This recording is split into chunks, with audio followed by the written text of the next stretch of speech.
Évangile de Jésus-Christ selon saint Marc, chapitre 12, versets 28b à 34.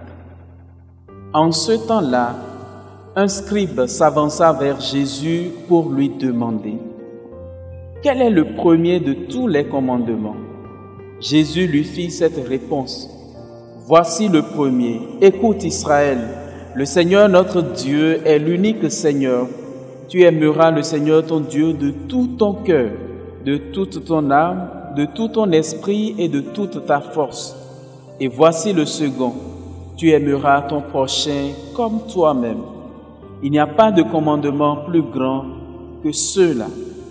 Le scribe reprit: fort bien, maître, tu as dit vrai.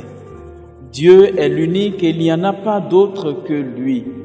L'aimer de tout son cœur, de toute son intelligence, de toute sa force, et aimer son prochain comme soi-même vaut mieux que toute offrande d'holocauste et de sacrifice.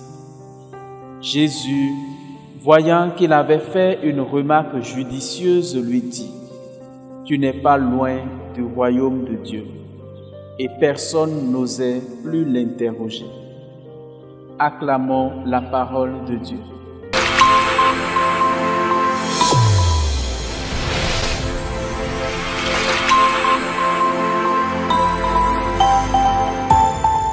Chers frères et sœurs en Christ, auditeurs et auditrices de la Sèvre Coaching TV, nous sommes aujourd'hui au 31e dimanche du temps ordinaire de l'année liturgique B et la veille de la solennité de la Toussaint. En réalité, dans le texte que nous venons d'entendre, Jésus focalise notre attention sur le plus grand des commandements. Oui, le plus grand des commandements, c'est l'amour de Dieu et l'amour de l'homme. Ces deux commandements sont le résumé non seulement du décalogue, mais de tous les autres commandements qu'il peut exister. Et chacun de nous, aujourd'hui, sommes invités à aimer Dieu plus que tout et aimer nos frères et sœurs comme nous-mêmes. La précision comme nous-mêmes est très importante. Il ne suffit plus d'aimer simplement, mais d'aimer dans la façon que le Seigneur le désire. Ce que tu n'aimes pas qu'on te fasse, ne le fais pas à autrui.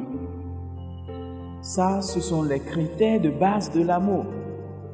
Et l'amour de Dieu nous pousse à travailler à ce que le règne de Dieu, à travers nous, avance. Toi, mon frère, toi, ma sœur, que fais-tu pour l'avancée du règne de Dieu dans ta vie? Es-tu prêt, es-tu prête à aimer Dieu, à témoigner de lui malgré les circonstances de la vie pour le laisser guider ta vie? Es-tu prêt, es-tu prête à aimer ton frère, ta sœur, comme toi-même? Aimer dans le sens d'élever, dans le sens d'ennoblir, aimer dans le sens où l'autre devient pour nous un chemin de salut. Et je crois que cela fait partie de l'une des grandes perceptions de Sainte Thérèse de l'Enfant Jésus et de la Sainte Face, où l'autre devient un chemin de perfection. L'autre devient pour moi un chemin pour aller vers Dieu. Non seulement le tout autre qui est Dieu, mais l'autre mon vis-à-vis, mon prochain, et l'autre que je suis moi-même. Oui, en accueillant l'autre dans ma vie, je m'approche, sinon je me rapproche du tout autre. Et la dernière phrase de cet évangile nous dit: tu n'es pas loin du royaume de Dieu. Oui, le royaume de Dieu est tout proche de nous. Et déjà demain, dans la Toussaint, à la solennité de la fête de Toussaint, nous allons le goûter. nous allons l'expérimenter avec nos frères et sœurs qui nous ont déjà dévancés et qui jouissent de la béatitude éternelle. Nous souhaitons d'ores et déjà une très bonne fête de Toussaint à chacun et à tous, et qu'un jour nous puissions les rejoindre afin de louer Dieu éternellement, lui qui est vivant pour les siècles des siècles. Amen.